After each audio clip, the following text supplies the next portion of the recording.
Hi there, everyone. Happy Friday again. This is me again, Teacher Jana. And just like what I always do, actually, I usually try to be live every Friday night. So I'm still preparing for my class. After a few minutes, I'll be having my class. So anyway, all right, so just like what I put in the title, it's more on about the life on an online teacher. So, what can I say about it? Actually, nothing much, all right? But I can say, especially for those teachers or for those individuals who would like to try to teach online, maybe at first, of course, I think not only as a teacher, but even when you try to have a job, a new job, or a job that you'll be doing for the first time, it's still kind of not that really easy. Maybe for some, um, teaching online is easy, but it actually depends on your students. All right. So what I'm trying to say here is that there are times that one reason why some teachers are having a hard time to teach, and it's because of the pronunciation of their students. All right. So for example, if you're going to teach Asian students, so there are times that they have a very strong native accent. So pag ganun hirap na yung teacher, lalo na kung it's her first time or it's his first time to do that particular job. So tip, well, I can't say anything about a tip, but the thing is that yun yung one factor. One factor that you will be considering if you can, alright? If you can do your best, just try to understand your students. And as you know, itong mga estudyante na to, hindi talaga exposed sa ibang letter sounds. Okay? Like for example, yung English alphabet. Though for Filipinos, yung alphabet kasi natin is same as sa English. So, hindi na ganun kahirap yon. Alright? What else? Yun nga.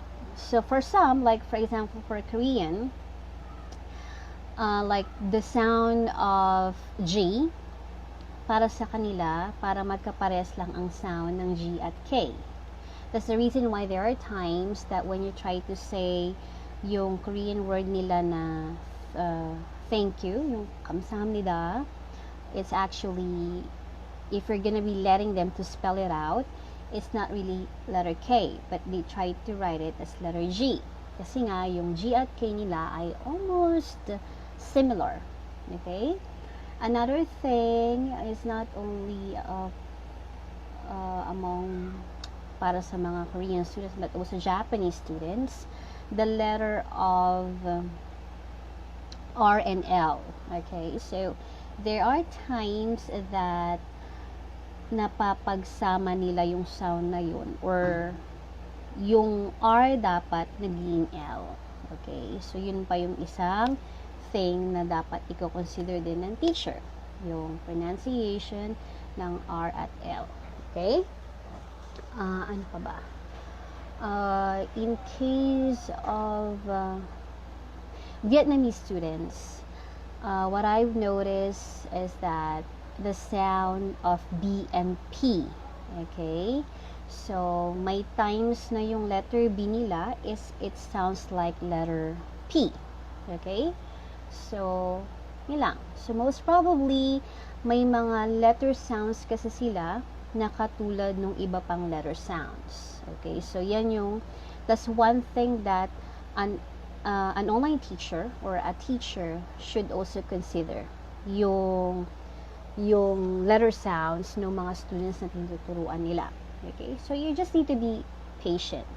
If you really want to have this kind of job, uh, this kind of teaching job, yeah, you have to also be very attentive in terms of their pronunciation.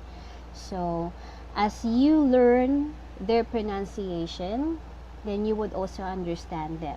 So siguro yun yung isang reason why some teachers cannot totally give some improvements, because before in my previous job, it's a must that we have to give improvements to our students. However, there are times that some teachers have a hard time to listen or to hear their students, and it's because of the letter sounds that I was talking about earlier. Yeah, so that's it. And hi there, Nguyen. Hi. Yeah, so if you do have some questions, yeah, you can just try to leave a message, or yeah, try to post your message or your questions. And aside from that, what else? Yeah, the letter sounds of your students, you have to listen attentively. And what else? In terms of grammar, okay. So aside from hi there, aside from the letter sound, one thing then, especially for the beginner, okay. Oh, okay. You want to learn English for a long time. Wow, okay. But Nguyen, have you ever tried to learn English with some foreign teachers? I hope you've tried it. Okay. Yeah, let's try to go back from what I was trying to say earlier. Okay, the grammar part. Okay, so for the beginner students, beginner level, there's also one thing that they need to work on is the grammar. But we don't really need to focus more on learning grammar. Okay, so there are times that as you try to speak, as you try to practice speaking, you would also learn on how to improve your sentence construction. Okay.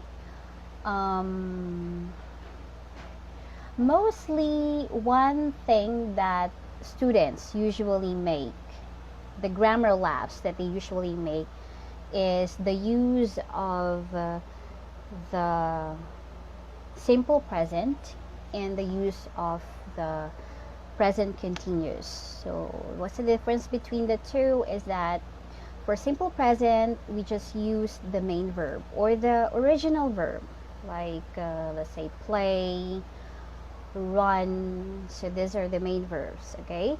But when we say present continuous, these are actually the verbs with ing form, like playing, running, okay, with the be verb of course. Like I am playing, she is running, they are laughing. So those are some examples of present continuous. So that's one thing, the common grammar lapse of student. They try to interchange the use of the simple present tense to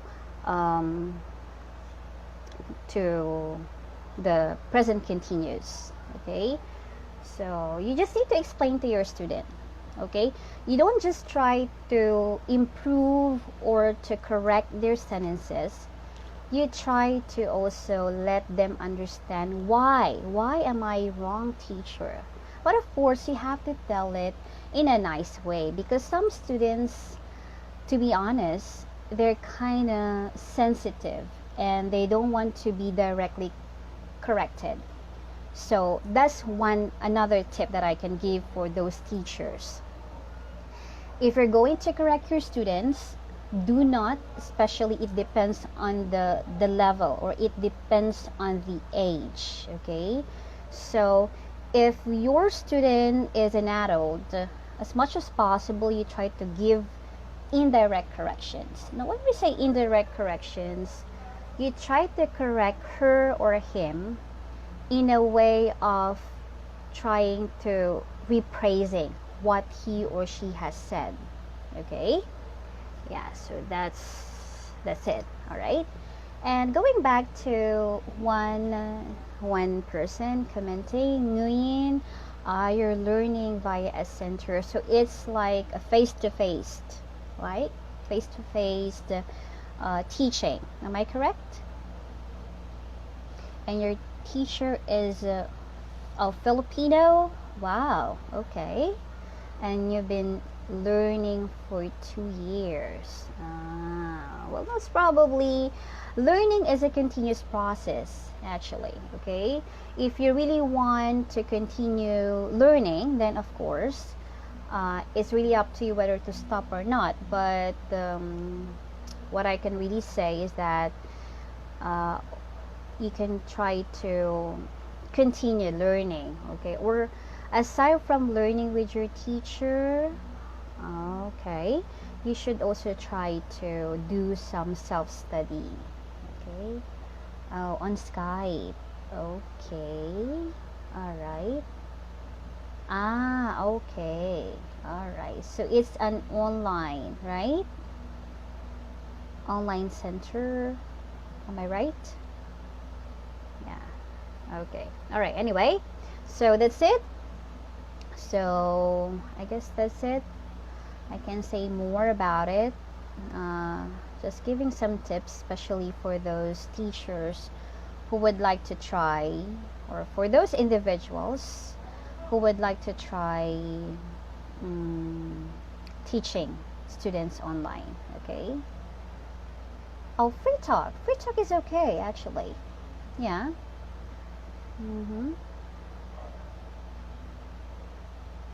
Well, I just hope, me, that you're enjoying your class with your teacher. Yeah. One thing that could also help you to improve your speaking skills is you have to enjoy what you're doing. So I'm hoping that you are enjoying your class with that Filipino teacher. Okay. But I guess your teacher is trying to improve your grammar, right? Aside from just talking, I guess it's better if she can also try to okay, that's really nice. Okay. So, patient and kind. Okay, that's very important for teachers. Okay, just like the student here, Muin. She has a very nice, patient, and kind teacher, and that's very important. Okay, if you want to be an online teacher, an online English teacher, then you have to be patient and kind. You have to try to understand your students. So, anyway, I guess that's it for my Facebook Live for this evening. So, if you have some questions, especially for those teachers, aspiring teachers who would like to try teaching online, and even for those students who would like to ask some questions related to English, you can just try to leave a message or even try to post a comment. So that's it. I really need to go now because I need to prepare my materials with my students. So thank you very much, guys. I hope that you'll have a great weekend. And again, this is Teacher Jonna. I hope you would also like my Facebook page. It's TJ Online Tutorial or Tutorial. So that's it. Have a great weekend. Goodbye.